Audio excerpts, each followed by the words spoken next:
খুব বিরল যেখানে কোনো জীব, বিশেষ কোনো জীব সাধুগুরু বৈষ্ণবের বিশেষ বিশেষ আশীর্বাদ পেয়ে খুব তাড়াতাড়ি ভগবত ভক্তিতে অগ্রসর করে। কিন্তু আমাদের জীবনে এই যে চটলদারি, তাড়াতাড়ি চাই, আমরা সব কিছু তাড়াতাড়ি চাই। ভগবত ভক্তি এইভাবে হয় না। আমাদেরকে বোঝা উচিত যে ভগবত ভক্তি মানে আমাদেরকে সিঁড়ি বেয়ে উঠতে হবে। আমাদেরকে সিঁড়ি বেয়ে ওঠা মানেই হচ্ছে সাধনার, শক্তিশালী সাধনা, সাধুগুরু বৈষ্ণবের তত্ত্বাবধানে তাদের আনুগত্যে আমাদের পরিশ্রম করতে হবে আমাদেরকে। এবং যখন ভগবান এবং বৈষ্ণবরা দেখেন যে না অনেক চেষ্টা করছে, তখন তারা আশীর্বাদ করেন। ঠিক যেরকম ধ্রুব মহারাজকে নারদ মুনি আশীর্বাদ করেছিলেন। যখন নারদ মুনি ধ্রুব মহারাজের দৃঢ়তা যখন দর্শন করলেন, তখন আশীর্বাদ করলেন, তাকে শিষ্যরূপে স্বীকার করলেন। প্রথমে কিন্তু পরীক্ষা করেছিলেন। এই বিষয়ে আমরা অনেকবার আলোচনা করেছি যে ভক্তি জীবনে যদি আমরা এগোতে চাই, আমাদের কিন্তু পরীক্ষায় বসতে হবে। একদিন না, প্রত্যেকটা দিন, জীবনের শেষ নিঃশ্বাস পর্যন্ত। গজেন্দ্র হচ্ছেন আমাদের কাছে একজন আদর্শ। এত কষ্টের মধ্যে থেকেও পূর্ণরূপে ভগবানের চরণ কমলে আত্মসমর্পণ করলেন। ভগবানের কৃপা ছাড়া উনি আর কিছু চাননি। প্রথম থেকে মনোভাব অন্যরকম ছিল, কিন্তু ধীরে ধীরে উনি এই জড়জগতের বাস্তবতা উপলব্ধি করেছেন। অত্যন্ত সতর্কতার সহিত আমরা যেন সাধনা ভক্তিতে মনোনিবেশ করি। সাধন ভক্তি হইতে হয় রতি হৃদয়, রতি গাঢ় হইলে তার প্রেম নাম কয়। সেই জন্য সাধনা ভক্তির প্রভাব অসীম। আমরা যদি শুধু ঘরে বসে থাকি আর ভাবি যে কোনোদিন মহাপ্রভু আমাকে স্বপ্নে আবির্ভূত হয়ে আমাকে প্রেম দান করবেন, সেই জন্য এখন আর কিছু করার দরকার নেই, বোকামি হবে। কিন্তু আবার বললাম যে আমরা যেন সবসময় লিফট, তাড়াতাড়ি উপরে চলে যাব, এরকম যেন না খুঁজে। সুখদেব গোস্বামী পরীক্ষিত মহারাজকে বলছেন, আমরা এখন অষ্টম স্কন্ধের পঞ্চম অধ্যায় থেকে শুরু করছি। সুখদেব গোস্বামী বললেন, হে রাজন, আমি আপনার কাছে অতি পবিত্র গজেন্দ্র মোক্ষণ লীলা বর্ণনা করলাম।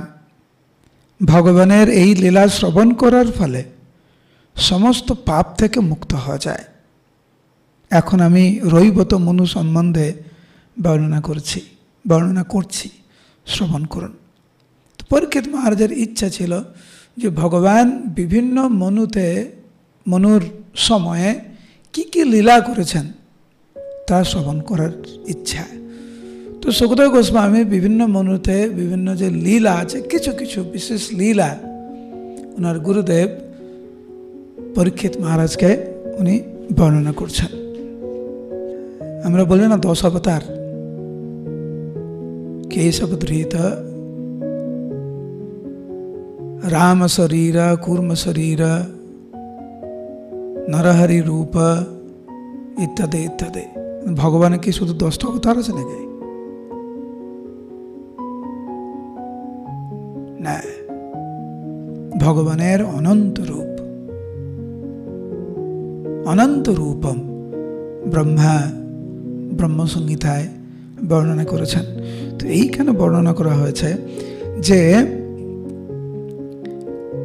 এই বিশ্ব ব্রহ্মাণ্ডের সমস্ত ধূলিকণা যদি গণনা করা যায়, কিন্তু ভগবানের চিন্ময় গুণাবলী কেউ গণনা করতে পারে না। ভগবানের মহিমা, ভগবানের এত রূপ, এত লীলা, এত গুণ যে বিশ্ব ব্রহ্মাণ্ডের ধূলিকণা হয়তো গুনতি করা যাবে, কিন্তু ভগবানের চিন্ময় গুণাবলী বর্ণনা করে কেউ শেষ করতে পারবে না।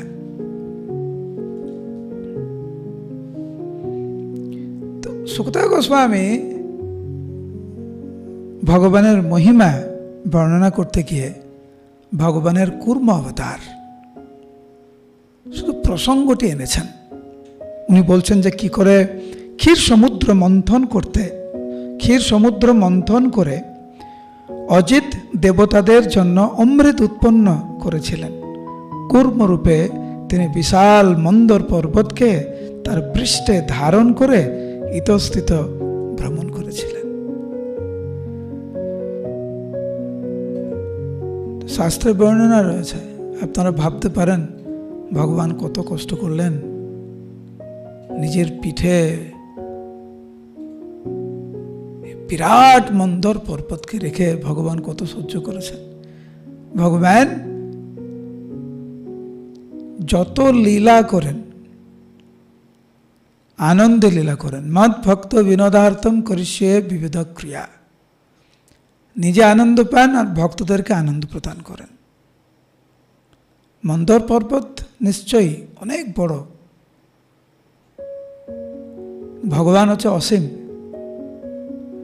তো সেখানে বর্ণনা করা হয়েছে যে ভগবানের কোনো কষ্ট হয়নি। যেমন আপনার পিঠ যদি চুলকায়, আপনি এরকম যদি করে দেন, আরামই লাগে, কষ্ট হয় না। তো ঠিক সেরকম কুর্ম অবতারের উপরে যে মন্দর পর্বত ছিল এবং বাসুকি সাপ দিয়ে যে মন্থন করা হচ্ছিল ভগবানের পৃষ্ঠে, তো ভগবানের যে চুলকালি হলে যেরকম এরকম করলে যেরকম আরাম লাগে, ভগবানের সেরকম আরাম লাগেছিল। শুধু বর্ণনা করেছেন কুর্ম অবতার নিয়ে। সঙ্গে সঙ্গে তৎক্ষণাৎ পরীক্ষিত মহারাজ জিজ্ঞাসা করলেন, হে মহান ব্রাহ্মণ সুখদেব গোস্বামী, ভগবান শ্রী বিষ্ণু কেন এবং কিভাবে ক্ষীর সমুদ্র মন্থন করেছিলেন? কি কারণে তিনি জলে কূর্মরূপে মন্দর পর্বত ধারণ করেছিলেন? দেবতারা কিভাবে অমৃত প্রাপ্ত হয়েছিলেন এবং সমুদ্র মন্থনের ফলে আর কি কি উৎপন্ন হয়েছিল? দয়া করে ভগবানের এই সমস্ত অদ্ভুত লীলা আপনি বর্ণনা করুন।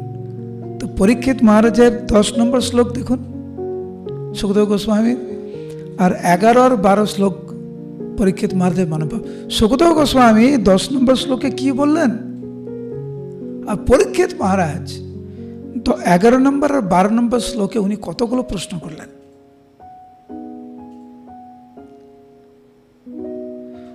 উনি শুধু বলেছেন কর্মরূপ ধারণ করেছিলেন,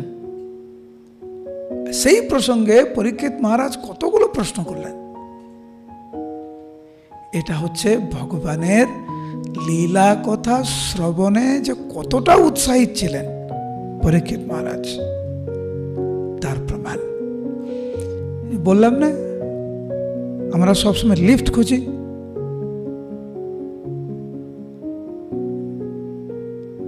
সিঁড়ি দিয়ে আমরা বইতে চাই না। পরীক্ষিত মহারাজ কিভাবে